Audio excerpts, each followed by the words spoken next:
Good morning all of you. आज हम security analysis and portfolio management की 10th ई lecture की क्लास ले रहे हैं और इसके साथ साथ आज हम लोग सेकंड यूनिट भी स्टार्ट कर रहे हैं।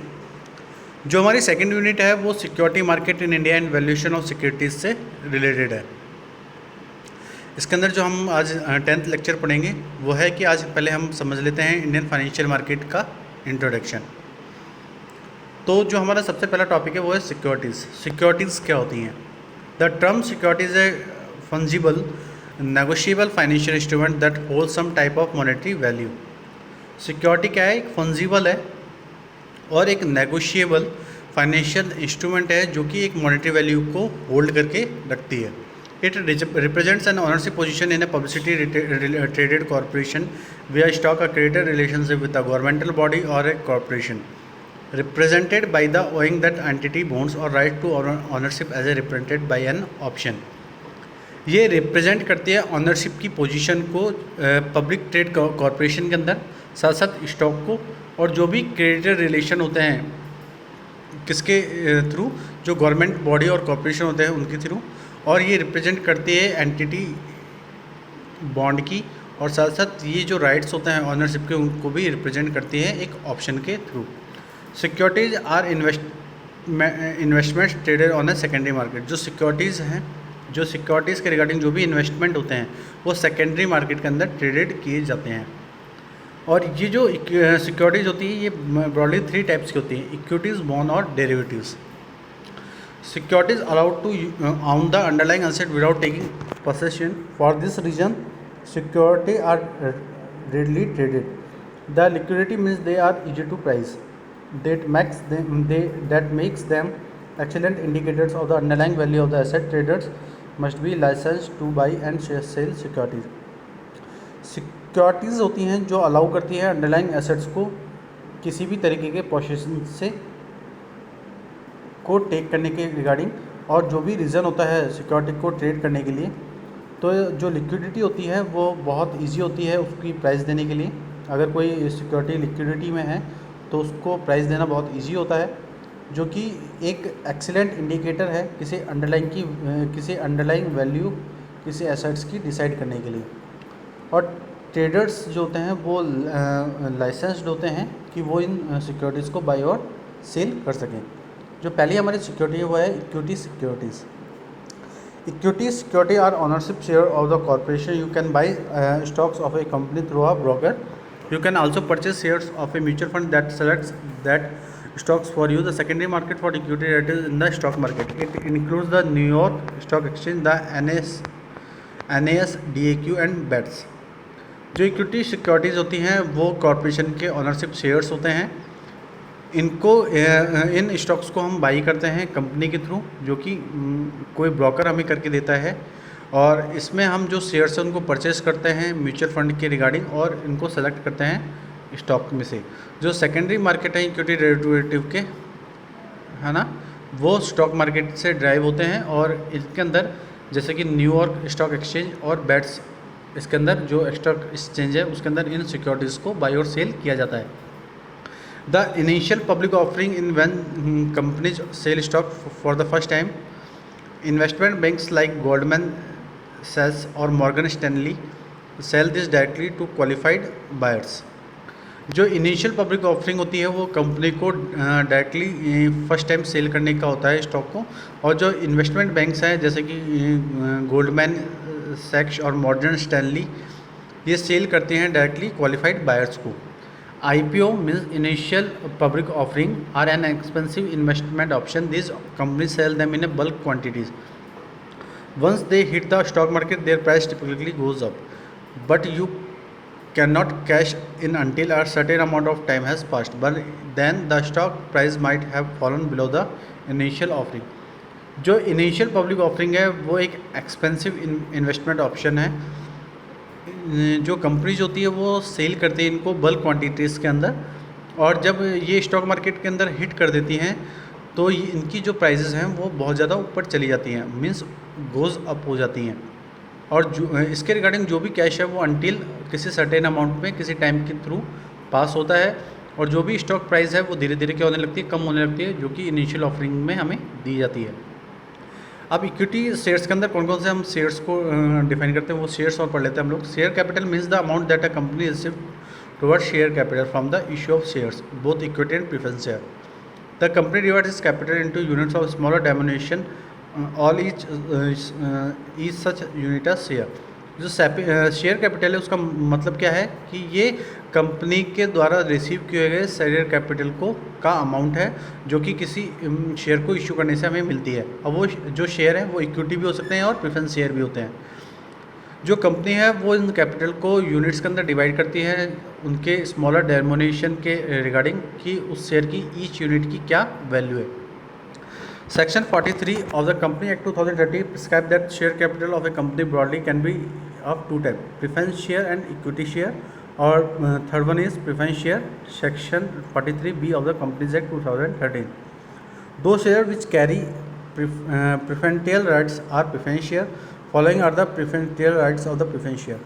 जिस शेयर्स के अंदर प्रेफरेंशियल राइट्स कैरी होते हैं उनको हम प्रेफरेंस शेयर्स कहते हैं। और जो ये प्रेफरेंशियल राइट्स होते हैं प्रेफरेंस शेयर के वो कौन कौन से होते हैं। Preferential rights to receive the dividend, this means that company will firstly make payment to the person holding preference share at a fix rate of their amount is fixed, they receive dividend before equity share holder. जो preferential rights है वो उससे क्या होता है कि हमें dividend receive होता है और जो कंपनी है वो उसको फर्स्टली क्या करती है, एक पेमेंट के रूप में पर्सनस को उन प्रेफरेंस शेयर के होल्डिंग के रूप में देती है और जो भी फिक्स रेट होती है वो उसका जो भी अमाउंट होता है वो फिक्स होता है। और जो ये इसका जो डिविडेंड है वो हमें इक्विटी शेयर होल्डर के बाद रिसीव होता है। सेकंड है return on capital on the winding up of the company before that of equity shares. जो भी कैपिटल के रिगार्डिंग जो भी हमें रिटर्न मिल रहा है उसके वाइंडिंग अप में, जब कंपनी का वाइंडिंग अप होता है तो जो भी कैपिटल के रिगार्डिंग जो भी रिटर्न है वो हमें इक्विटी शेयर्स के बाद मिलता है। अगर हम बात करें तो जो प्रेफरेंस शेयर्स होते हैं वो हमारे पास कुछ इस तरीके से होते हैं कि पहला होता है cumulative preference share. Cumulative preference share are those preference share which carry right to receive arrears of dividend before the company makes payment to equity share holder. Cumulative preference shares वो प्रेफरेंस शेयर होते हैं जो कि किसी dividend को receive करते हैं और उसके राइट्स को रिसीव करके वो आगे कैरी होते हैं जब कोई कंपनी मेकर्स उस किसी इक्विटी शेयर के पेमेंट के पहले कर देती है। नॉन कम्युनिटिव प्रेफरेंस शेयर क्या होता है। Non cumulative preference share do not carry any right for receiving arrears of the dividend. जो नॉन कम्युनिटिव प्रेफरेंस शेयर होते हैं वो किसी तरीके के राइट्स को रिसीव नहीं करते हैं और ना किसी तरीके के डिविडेंड को। Participating preference share, the article of association means AOA of a company में provide that after the companies pay the dividend to the equity share holder, the holders of preference share will also have a right to participate in the remaining profit. The preference share who carries this right are called participating preference share. जो company का article of association होता है वो provide करता है company को पे करने के लिए कि डिविडेंड को कि वो कितना इक्विटी शेयर्स को कितना डिविडेंड पे करेंगे। जो होल्डर्स होते हैं प्रेफरेंस शेयर के उनके पास राइट होता है कि वो उसके अंदर पार्टिसिपेट करें और रिमेनिंग प्रॉफिट को अर्न करें। जो प्रेफरेंस शेयर है उसके अंदर किसी तरीके का कोई राइट कैरी हो रहा है तो वो कौन से होंगे, हमारे पार्टिसिपेटिंग प्रेफरेंस शेयर होंगे। नॉन पार्टिसिपेटिंग प्रेफरेंस शेयर कौन से होंगे। Preference share we do not carry the right to participate in the profit remaining after equity share holder paid are called non participating preference share. जो preference share है जो किसी तरीके के right को पार्टिसिपेट नहीं करता जो कि प्रॉफिट से रिलेटेड होता है और जो भी इसके रिमेनिंग प्रॉफिट्स होते हैं वो इक्विटी शेयर्स के बाद पेड किए जाते हैं, उनको हम नॉन पार्टिसिपेटिंग प्रेफरेंस शेयर कहते हैं। Convertible preference share, those preference share which have the right to be converted into equity share are called convertible preference share. जो प्रेफरेंस शेयर के पास राइट होता है कि वो इक्विटी शेयर्स के अंदर कन्वर्ट हो जाएंगे वो कन्वर्टेबल प्रेफरेंस शेयर्स होते हैं। Non convertible preference share, non convertible preference share do not have the right to the converted into equity shares. जिन प्रेफरेंस शेयर्स के पास कोई भी राइट नहीं होता कि वो इक्विटी शेयर्स के अंदर कन्वर्ट हो जाएंगे वो कौन से होते हैं, नॉन कन्वर्टेबल प्रेफरेंस शेयर होते हैं। रिडीमेबल प्रेफरेंस शेयर कौन से होते हैं। Redeemable preference share are those preference share which are redeemed by the company at a specific time not exceeding 20 years from the date of issue for the repayment और earlier, we call this payments of the amount as redemption. Redeemable preference share वो preference share होते हैं जो कि किसी company के द्वारा redeem किए जाते हैं एक स्पेसिफिक टाइम के अंदर। वो जो टाइम पीरियड होता है वो 20 ईयर से ज़्यादा नहीं होना चाहिए। जब कोई उसकी डेट इशू की हो, और जो भी इसका रीपेमेंट है वो होता है वो अर्लियर किया जाता है। और इस तरीके के जो कॉल्स होते हैं उनके रीपेमेंट अमाउंट को हम रिडेम्पशन कहते हैं। Irredeemable preference share, the amount return bye the company at the time of wind up of the holders of such shares is called the irredeemable preference share. जो company है वो return कर देती है उस अमाउंट को एक टाइम पीरियड पे, जब वो होल्डर्स को वाइंड अप कर देती है इन शेयर्स के साथ, तो उन शेयर्स को हम क्या कहते हैं, इरिडीमेबल प्रेफरेंस शेयर। जो सेकंड है हमारा वो है equity shares. Equity shares are those share which are other than preference share. These are most common class of share that issue और carry maximum risk and rewards of the business. Equity shares वो shares होते हैं जो preference share से बिल्कुल अलग होते हैं, और most of the common classes के अंदर इन शेयर्स को इशू किया जाता है, और इसके अंदर जो रिस्क और रिवार्ड्स है उनको मैक्सिमम कैरी किया जाता है किसी बिजनेस के अंदर। इसके बाद जो डेब्ट सिक्योरिटीज़ है वो क्या है, द मेजॉरिटी ऑफ डेब्ट securities are loans called bonds made to a company और a country. You can buy bonds from a broker, you can also purchase mutual fund of selected bonds. जो majority है डेब्ट securities की वो है loans, जिनको हम बॉन्ड्स कहते हैं, और ये कंपनी और कंट्री द्वारा मेड की जाती है, और इन बॉन्ड्स को हम बाई करते हैं ब्रोकर के थ्रू, और जो भी परचेज होती है इन म्यूचुअल फंड्स की वो सेलेक्टेड बॉन्ड्स हम करते हैं। Rating companies evaluate how likely it is the bond will be repaid. These firms including Standard or Poor, Moody's and Fitch's. The rate of bonds from AAA the best to D the worst. जो rating होती है companies की उनका valuation होता है कि वो कितनी लाइकली हैं इन बॉन्ड के रीपेमेंट के लिए, और जो फर्म्स होती हैं वो अपने स्टैंडर्ड्स और पोअर्स को, मूडीज़ को, फीचर्स के थ्रू उनकी रेटिंग दी जाती है। और जो रेट्स होती हैं बॉन्ड्स की वो AAA या को हम बेस्ट कहते हैं और D को वर्स्ट कहते हैं। इनकी grading A, B, C, D के रिगार्डिंग दी जाती है। अब कॉर्पोरेट बॉन्ड्स कौन से होते हैं? Corporate bond are the loans to a company. If a corporation bonds are rated below AAA they must pay higher interest. It scores are very low. They are known as junk bonds and despite their risk invested by junk bonds because they offer the highest interest rate.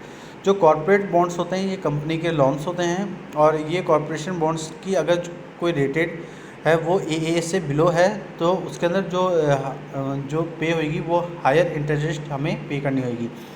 अगर उसका score low है तो वो हम कह सकते हैं कि वो हमारे जंक बॉन्ड्स हैं, और अगर उसके अंदर कोई भी तरीके की रिस्क नहीं है तो इन्वेस्टर क्या करता है, इन जंक बॉन्ड्स को बाई कर लेता है क्योंकि इसके अंदर हाई इंटरेस्ट रेट ऑफर होती है। If the bonds are to a country they are known as sovereign debt. The US government issued treasury bonds because these are the safest bonds. Treasury yields are the benchmark for all the interest rate. In April 2011, when Standard & Poor's cut its outlook on the US debt, the Dow dropped 200 points. Thus, that's how significant Treasury bond rates are to the US economy. Municipal bonds are issued by the cities and other local governments.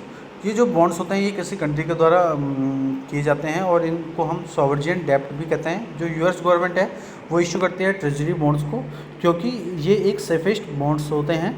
जो treasury yields होते हैं वो एक benchmark होते हैं सारे other interest rate के।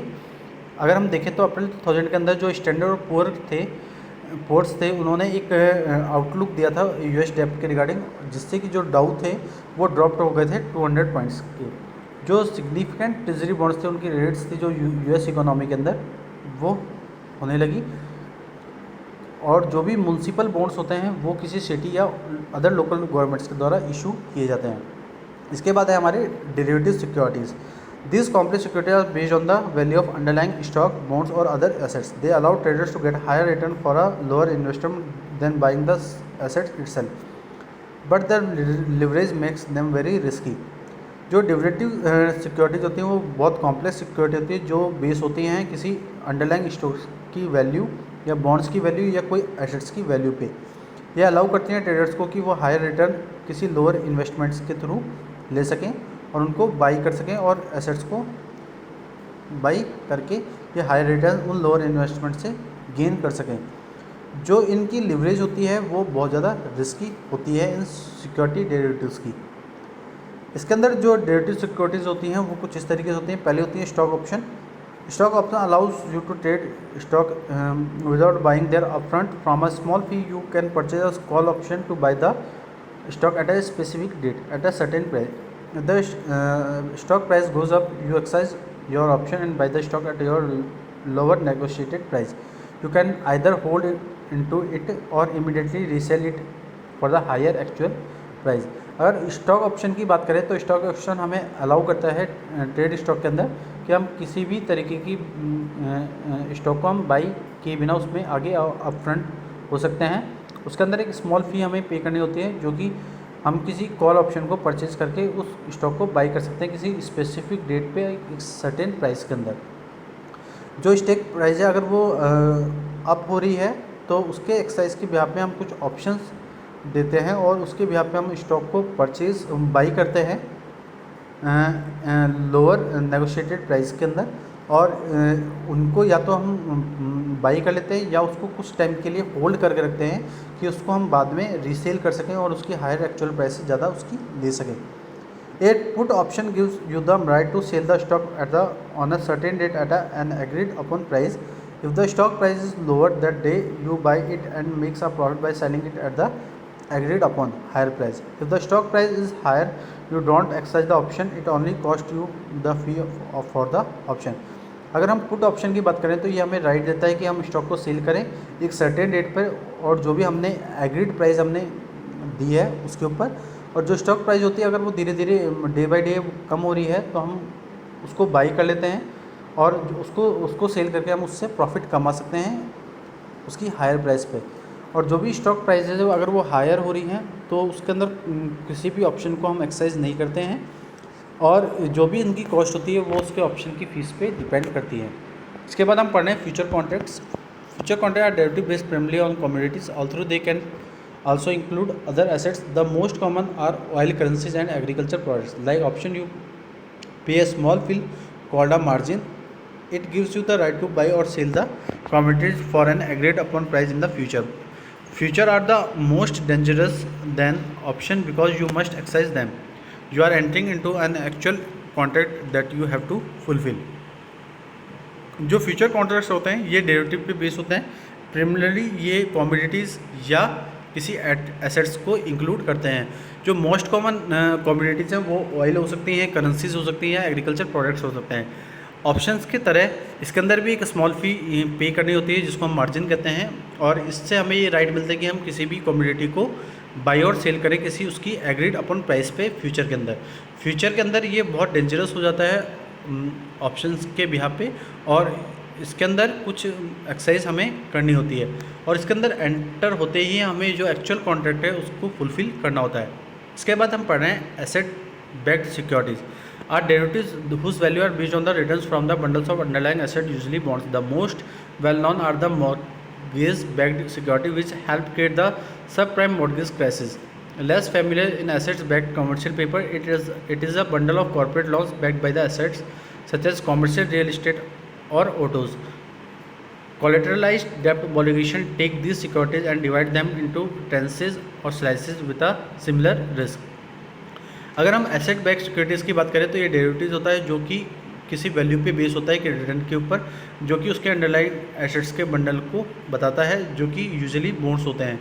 ये मोस्टली इनको हम मॉर्गेज बैक्ड सिक्योरिटीज़ कहते हैं जो कि हमें हेल्प करती है कि हम किसी मॉर्गेज क्राइसिस के सब प्राइम्स को क्रिएट कर सकें।